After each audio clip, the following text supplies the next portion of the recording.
an actual asexual. My name is Mag Piper, and I will be your host today, as always. So, today, the question I'm going to address first is it weird to want physical contact if you're asexual? In my opinion, no, it's not weird at all. Humans are hardwired to enjoy physical contact.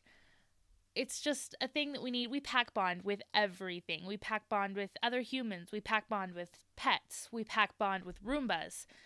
We pack bond with things that we've never actually seen in our real lives, but we know that they exist on Mars, like Opportunity. Uh, Moment of silence for Opportunity.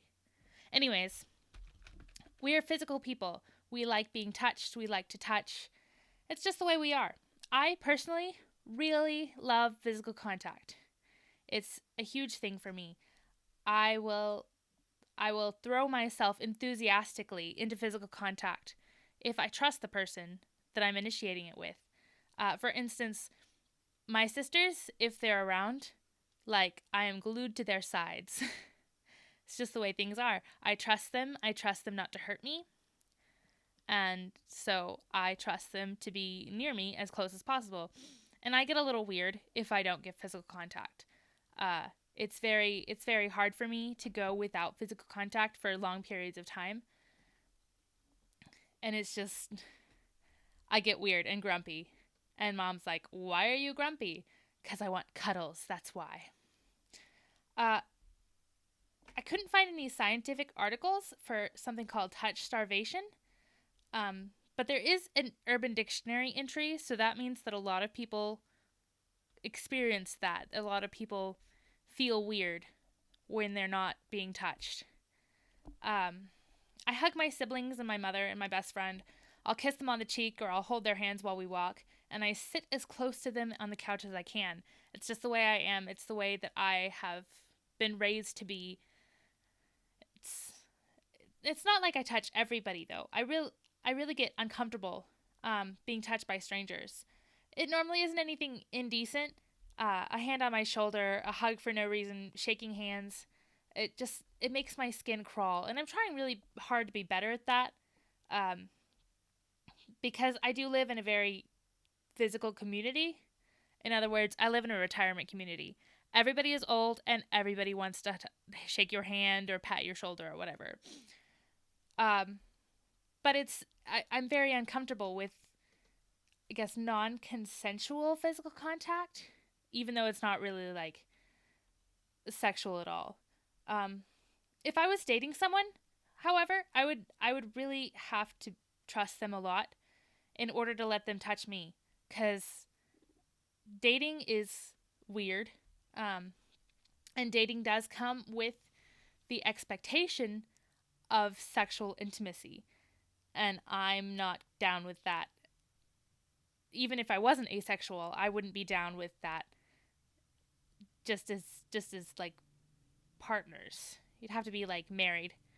Just because the way I was raised, it's not like you can't have sex before marriage. I'm not going to judge you if you do, but I would be afraid of the person I was dating because I would be afraid that they would expect more of me than I would be willing to give.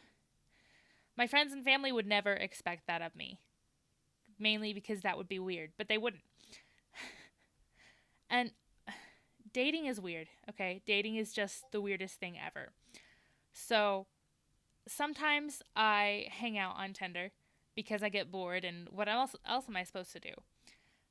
But the guys on Tinder, the cisgender heterosexual guys, they don't read profiles. So my profile very clearly says that I'm asexual, that I'm only looking for platonic relationships at the moment. And the guys just don't read that. I had a guy message me once, and once this happened, he messaged me and he said, "Hey, what is asexuality?" And so I told him, and he was like, "Well, I want sex." And I was like, "That sounds like a personal problem." And then I blocked him because that's just, you don't message someone and be like, "I want sex." That's just so rude in the first place.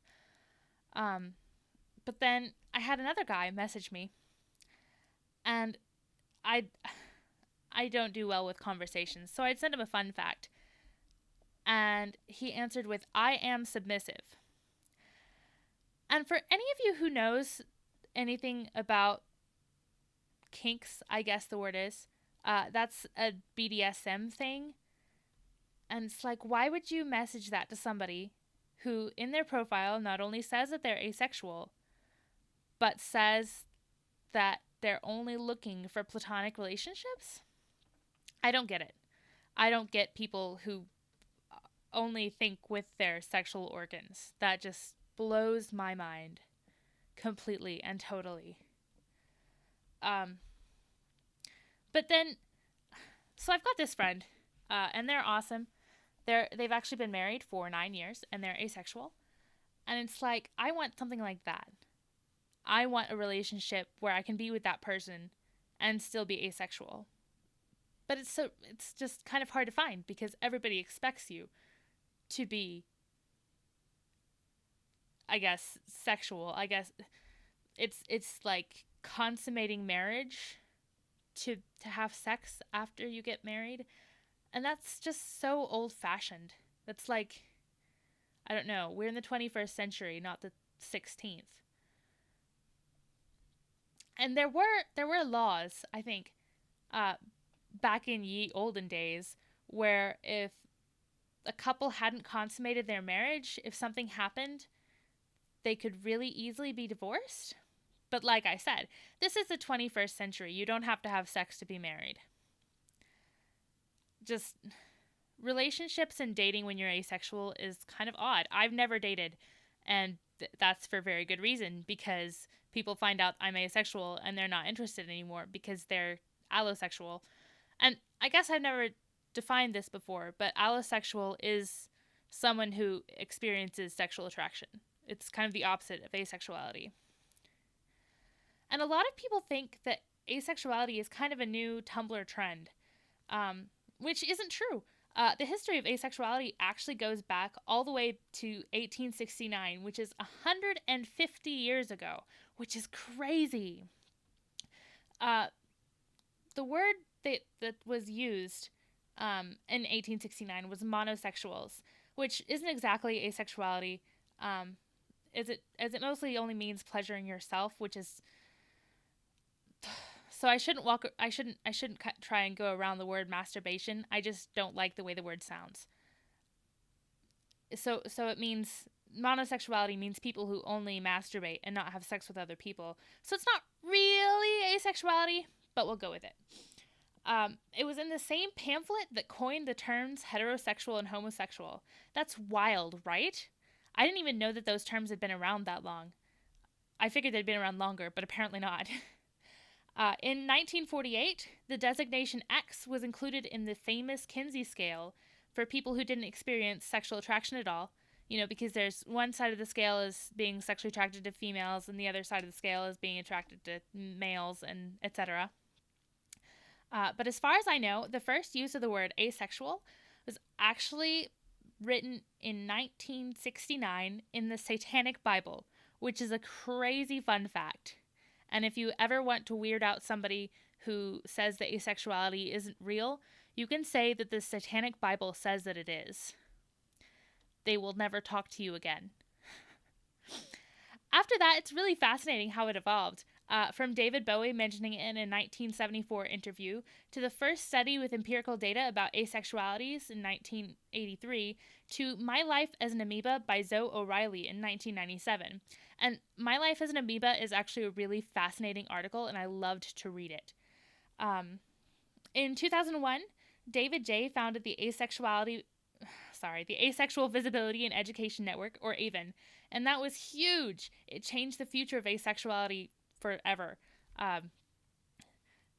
Honestly, I could go on and on about the history of asexuality because it's really fascinating and there's a lot of stuff going on there. But I don't have time today. I've rambled on for almost a full 10 minutes. So we'll leave it off there, and I will probably do an entire episode about the history because it's really great fun. Thank you all so much for listening. Just a reminder, you can find me on Twitter at NeedSpacePod, or you can email me at weneedspace.podcast@gmail.com. You can also listen to the podcast on both YouTube and SoundCloud. I'm hoping to get it up some other places soon, but we'll have to see about that. The music I use is Mirror Mirror by Diamond Ortiz. And I hope you all have a great day and a lovely 2 weeks before the next episode. This is Mag Piper, and I will catch you later.